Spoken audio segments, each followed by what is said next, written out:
Mais c'est vrai que ça les faisait rire parce que je le répétais tellement tout le temps qu'ils se moquaient de moi en le répétant eux-mêmes. Allez, c'est bon. Mais qu'est-ce que vous voulez que je réponde aussi? Doucement dans les escaliers. Oh, enfin. J'espère que c'est pas écrit sur les photos.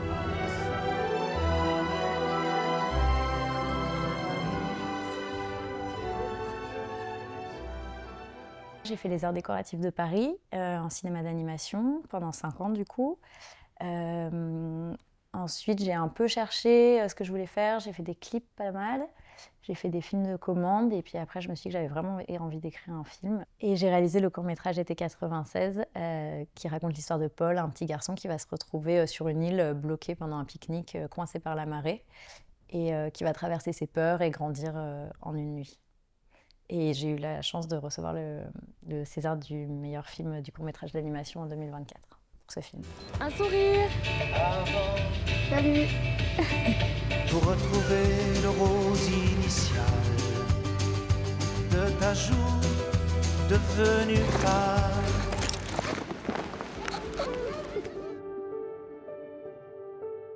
Alors cette fois-ci, avec Dernier Printemps, on part avec des ados. C'est toujours la même technique, c'est de la rotoscopie au crayon de couleur.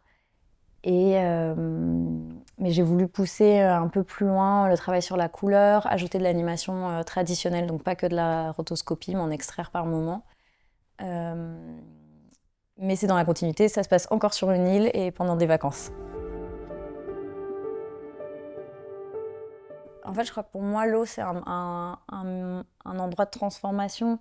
J'aime beaucoup parler ce qui m'intéresse, c'est de me pencher sur ces moments de changement et d'évolution des personnages. Et j'ai l'impression, en tout cas dans mes récits, que ça se passe dans l'eau. Il y a eu un grand travail autant au scénario qu'à la mise en scène pour raconter la silenciation en fait due à des abus et comment ça se met en place. Donc au début, par exemple, dans l'écriture, malgré un environnement très sécurisant, Marion se retrouve avec sa meilleure amie, elle est très entourée, elle a une mère aimante, mais elle va se retrouver seule face à un abus, et il y a toute cette mise en place du silence qui va se mettre, et au scénario, on l'a créé par justement ce flot de paroles continu au début, d'adolescence, de joie, et puis comment soudainement le silence arrive, euh, et je voulais parler de comment on se silencie soi-même et comment les autres nous silencient. Oui, pour moi, l'adolescence, c'est encore cette idée de passage, de moment où on est... je crois que c'est vraiment ça, en fait, la chose c'est en le disant que je me rends compte, mais qui me touche, c'est ce moment où on est encore en parcours vers une autre partie de soi-même.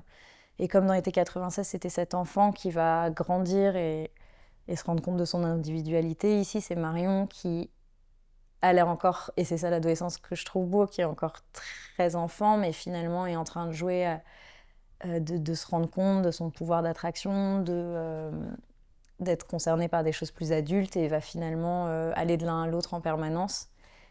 Et moi, dans mon souvenir, j'essaie de me reconnecter beaucoup à ma partie adolescente, et c'est ce que je voulais faire dans le film, c'est de jamais en déroger, de pas venir plaquer mon image, ma vision adulte des choses sur la situation, et d'essayer d'être vraiment dans le point de vue de Marion. Donc on essaie de retrouver justement ce sentiment adolescent, de vivre et de pas être en train de réfléchir de pas se regarder vivre et d'être vraiment dans l'instant. Et dans ma note d'intention, je me souviens avoir parlé de ce sentiment adolescent de toute puissance, tout en étant extrêmement sensible et aussi à nu, mais il y a un truc un peu d'aller vers les choses de manière assez intense.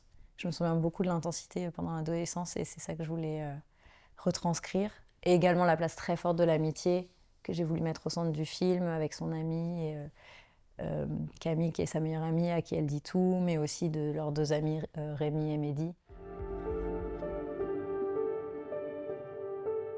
Alors ma technique du coup avec la rotoscopie, c'est qu'on fait un tournage au préalable avec des vrais acteurs.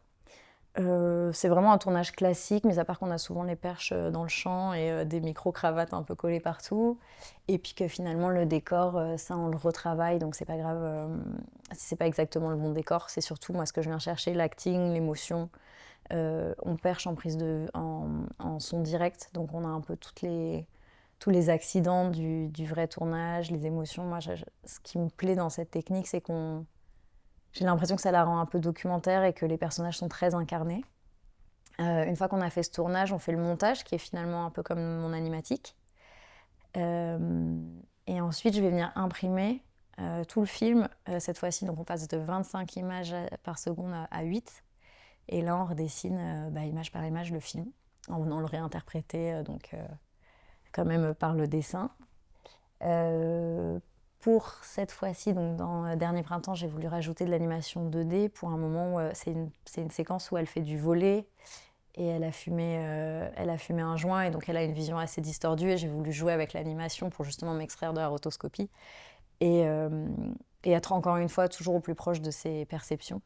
Et donc là, il y a des espèces de modifications. Elle voit ses autres camarades qui jouent au volley qui sont un peu distordus, donc ça, on s'est bien amusé. C'était génial déjà parce qu'on avait l'impression d'être en colo. On était donc avec des ados qui ont été tous plus merveilleux les uns que les autres. Et bon, ils se moquaient de moi, mais j'arrêtais pas de leur dire attention, ça va être dessiné. Donc les micro-mouvements du visage vont être moins visibles. Essayez de jouer un peu plus avec votre corps, sans évidemment faire de comédie à dell'arte, mais il y avait un truc plus de positionnement, d'attitude. Voilà, donc il fallait... Moi, à chaque indication de scène, je leur reparlais du contexte et surtout je leur rappelais bien que ça allait être dessiné et qu'il fallait penser leur jeu comme ça. Bon, après, c'était exceptionnel, donc c'était très fluide. Mais c'est vrai que ça les faisait rire parce que je leur répétais tellement tout le temps qu'ils se moquaient de moi en le répétant eux-mêmes. On a retravaillé des choses, il y avait des choses qui sortaient pas. Parfois qui n'étaient pas fluides et du coup on les retravaillait sur le coup en jouant, mais c'était plutôt proche des dialogues et puis surtout moi je devais faire très attention qu'ils ne fassent pas d'anachronisme en disant des mots actuels, par exemple une dinguerie ou ce genre de choses. On a dû faire très attention de dire nous on disait ça à l'époque, ce qui les faisait hurler de rire, on disait ça à l'époque et vous devez dire ça parce que sinon ça va nous sortir du film. Donc on a fait attention au dialogue, ouais, c'était assez ficelé.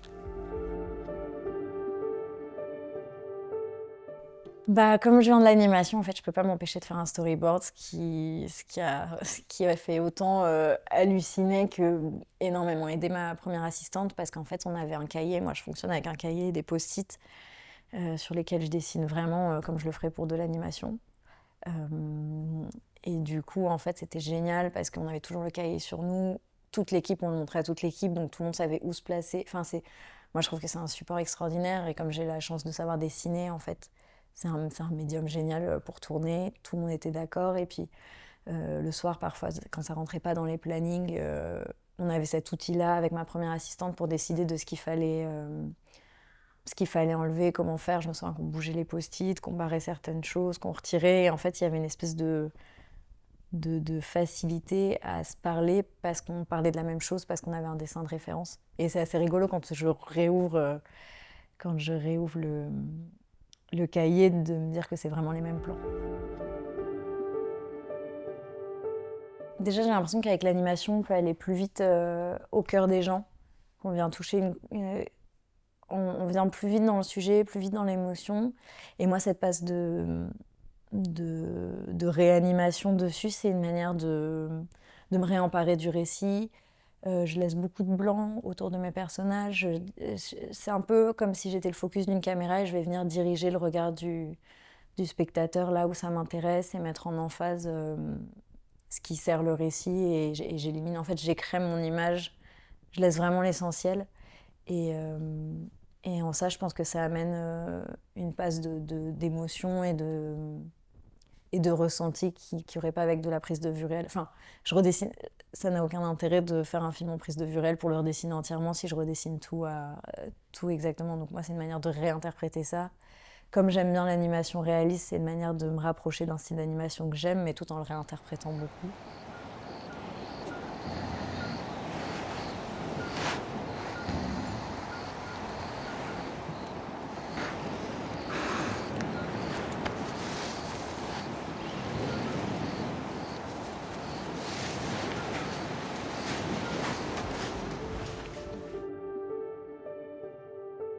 J'ai mis au point cette technique de la rotoscopie que j'ai utilisée pour été 96 et dernier printemps sur un clip qui s'appelait All I Knew pour Fastlane, qui était un clip de rap où on m'avait donné carte blanche et du coup j'avais très envie de faire de la rotoscopie mais au crayon de couleur. Je l'avais fait dans le passé en numérique et là j'avais envie de revenir un peu au fait main, quelque chose de plus artisanal, de plus direct. Et du coup, c'est là que je me suis rendu compte que c'était extrêmement long, mais faisable. Donc, c'est comme ça que j'ai ensuite fait. C'était un peu le laboratoire pour été 96.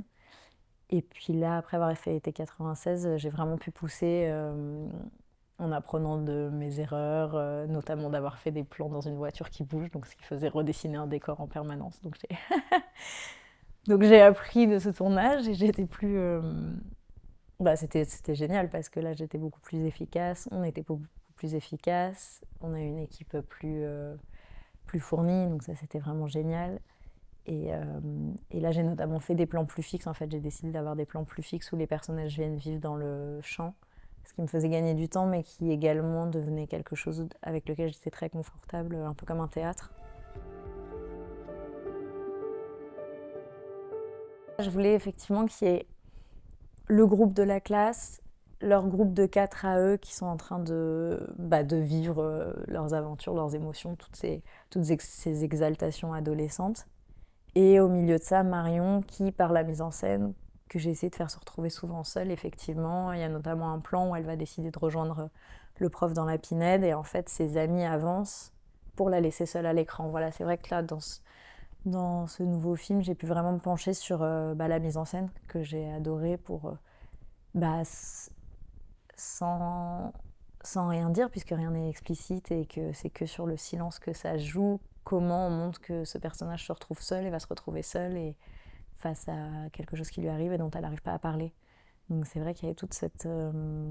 C'est ça qui m'intéresse aussi beaucoup en tournage, c'est on a testé ces plans-là que j'avais donc imaginés au storyboard et les faire jouer, et voir ce qui naît et ce qui fonctionne.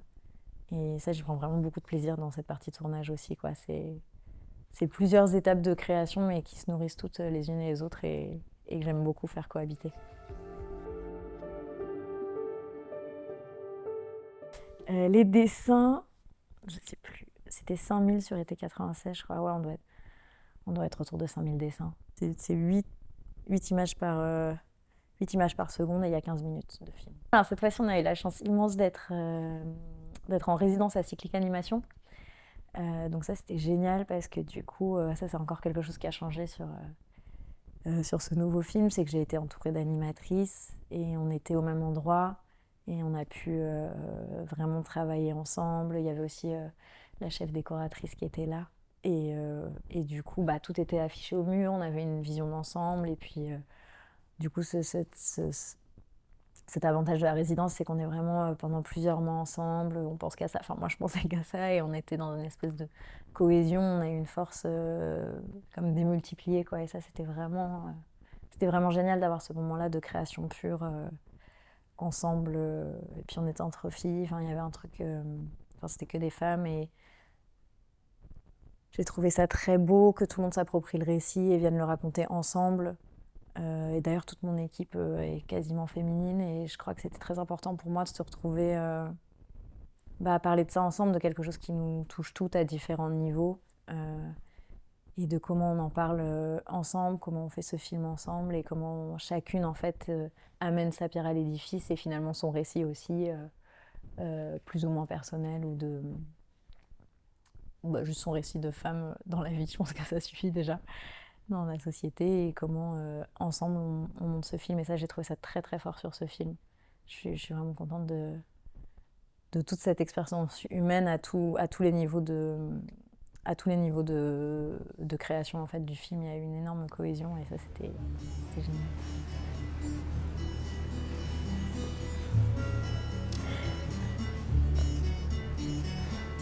Comme l'on ne sait pas ce que la vie nous donne, il se peut qu'à mon tour je ne sois plus